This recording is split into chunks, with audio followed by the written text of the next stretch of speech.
अन्य समाचार विदेश में વધુ એક ગુજરાતીની હત્યા આફ્રિકન દેશ નેરોબીમાં કચ્છના યુવકની હત્યા કરી દેવાઈ જમીનના સોદાના બહાને લઈ જઈ ત્રણ શખ્સોએ નારણપરના યુવાનને મોતને ઘાટ ઉતાર્યો હત્યાનો બનાવ 14 ફેબ્રુઆરીએ બન્યો હોવાની માહિતી પ્રાપ્ત થઈ છે વિદેશમાં વધુ એક ગુજરાતી યુવક જે કચ્છનો રહેવાસી હોવાની જાણકારી પ્રાપ્ત થઈ છે આફ્રિકન દેશ નેરોબીમાં કચ્છના યુવકની હત્યા કરી દેવામાં આવી જમીનનો સોદો કરાવવાનું કહીને નારણપર ગામના પટેલ યુવકની નેરોબીમાં હત્યા કરી દેવાઈ છે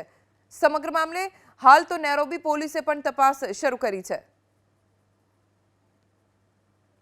જમીન કેસમાં યુવકની હત્યા થયાનો ખુલાસો છે હજી પોલીસ તપાસ કરી રહી છે તો બીજી તરફ કચ્છમાં શોકનો માહોલ ફેલાઈ ગયો છે યુવકના પરિવારજનોમાં શોકની લાગણી ફેલાઈ ગઈ છે